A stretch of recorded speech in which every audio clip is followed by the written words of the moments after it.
que ça va plaire à Sylvie. Hein, tout à fait. C'est bien avec ce que vous nous racontez, Sylvie, puisque vous nous proposez des chroniques sur l'impact de la nature sur notre cerveau. On a vu la semaine dernière que même si on ne vivait pas dans une forêt, on était génétiquement programmé pour être réactif au contact de la nature. Et aujourd'hui, on va voir jusqu'à quel point cette nature peut modifier et améliorer même notre fonctionnement cérébral. Exactement. Donc on a vu la semaine dernière que la nature peut nous procurer du bien-être, nous relaxer immédiatement. Mais ce qu'on sait moins, c'est que la nature peut aussi améliorer les capacités cognitives et en particulier notre mémoire et notre attention.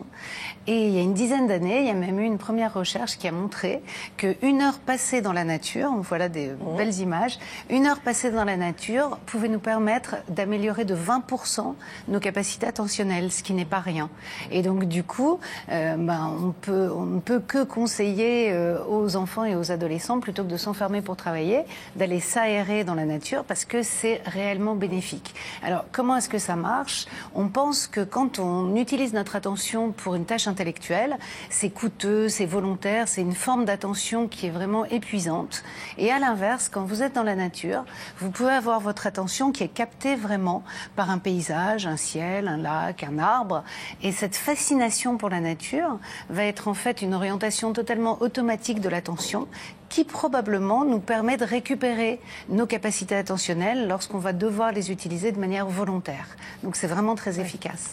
Donc l'environnement peut influencer notre comportement. Exactement. Alors on sait même que c'est d'autant plus vrai dans les milieux très urbains. Donc on voit là à l'écran des villes où de plus en plus on voit apparaître des espaces verts et des arbres parce que les urbanistes ont bien compris que insérer des espaces verts dans les milieux urbains très denses, et en particulier dans les cités, dans les groupes d'immeubles, pouvait faire diminuer véritablement l'agressivité, les incivilités et les comportements vraiment antisociaux.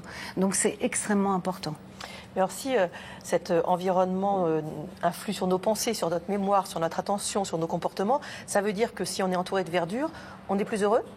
Alors, vous ne croyez pas si bien dire. Ça serait pas mal, ça. Il y a eu une étude canadienne, donc des chercheurs à Toronto ont pris une photo satellite de la ville, voilà, on voit à peu près le type de photo, et ils ont pu ainsi mesurer la densité des arbres dans chaque quartier, et ils sont allés interroger les habitants de ces quartiers, et donc non seulement ils leur ont posé des questions sur leur âge, leur revenu annuel, mais aussi sur leur santé physique, cardiovasculaire, morale, éventuellement même leur santé psychique.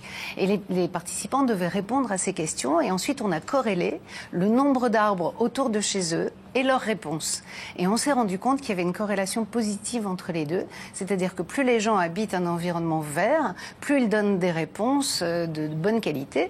Et en fait, rajouter 10 arbres dans un quartier permet aux participants de répondre comme s'il avait 7 ans de moins ou comme s'il gagnait $10 000 en plus. Ah, c'est pas mal, hein. Donc c'est quand même largement efficace, quoi. Si ça a le même effet que l'âge. Si on met 20 arbres, on imagine ce que ça donne. Et à chaque fois qu'on rajoutait des arbres, effectivement, les chiffres augmentaient. Donc c'est vraiment une corrélation positive entre les deux. Donc c'est très important. Et est-ce qu'il suffit d'avoir des images d'environnement naturel pour se sentir durablement mieux ? Non. Alors, l'écran d'ordinateur, ça ne fait pas. Voilà. Alors c'est déjà très bien d'avoir la vue de sa fenêtre, de son bureau sur un parc, les montagnes, la mer, c'est très bien. Arrêtez de nous faire rêver là, s'il vous plaît. Un fond d'écran, c'est pas mal, mais ça suffit pas parce que vraiment, ce qui est important, c'est l'expérience physique dans la nature.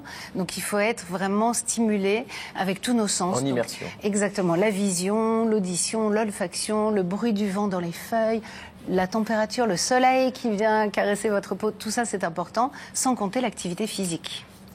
Donc ça veut dire que pour qu'il y ait un vrai bénéfice, il faut être dans la nature, il faut aller marcher sur une plage, il faut aller marcher dans une forêt. Exactement. Alors vraiment la marche à l'extérieur dans un environnement naturel, c'est extrêmement efficace. Donc on voit là des marcheurs en forêt. Et c'est pas pour rien qu'on utilise des métaphores comme aller de l'avant ou voilà un travail qui vous mène à quelque chose. Donc toutes ces métaphores viennent vraiment du fait que la marche permet véritablement d'aller de l'avant même intellectuellement. Et on pense que marcher dans la nature, ça va doper vraiment la créativité, l'attention et vraiment même nous permettre de résoudre des problèmes et de trouver de nouvelles solutions devant des situations un petit peu bloquées. Donc réellement, marcher permet vraiment d'aller de l'avant, même moralement. Mais alors, c'est pas le fait de marcher qui fait du bien ou bien c'est vraiment le fait d'être à l'extérieur, d'être dans la nature qui fait du bien? Alors, c'est vraiment les deux, parce que si vous marchez sur un tapis, ça n'a pas du tout le même effet en salle. Et par ailleurs, si vous avez une activité physique plus intense que la marche, par exemple un sport extrême, l'ultra-trail, la course... Et c'est pour ça, lui, l'ultra-trail en permanence, vous êtes le plus heureux des hommes, vous. Ah bah alors attention, vous pouvez être le plus heureux des hommes, mais ça ne va pas doper votre créativité et ça ne va pas stimuler vos pensées. On peut pas tout avoir. Et donc, voilà. Et donc, du coup, si on veut avoir un effet vraiment cognitif, il faut vraiment une activité paisible. Et donc, c'est pour ça que la marche est très adaptée. Parce qu'au contraire, l'effort intense, ça va bloquer plutôt c'est pour ça que je fais pas d'ultra-trail. Voilà. C'est pour ça que je ne voilà. pas. Et effectivement, nous, on dope notre créativité en marchant dans la nature. Bien sûr. Et donc, la semaine prochaine, on va voir que ça peut même aller plus loin et que vraiment, le contact avec la nature peut être proposé vraiment comme une thérapie. Eh bien, on verra ça effectivement mardi prochain. Merci beaucoup, Sylvie. Merci. On passe à In Vivo.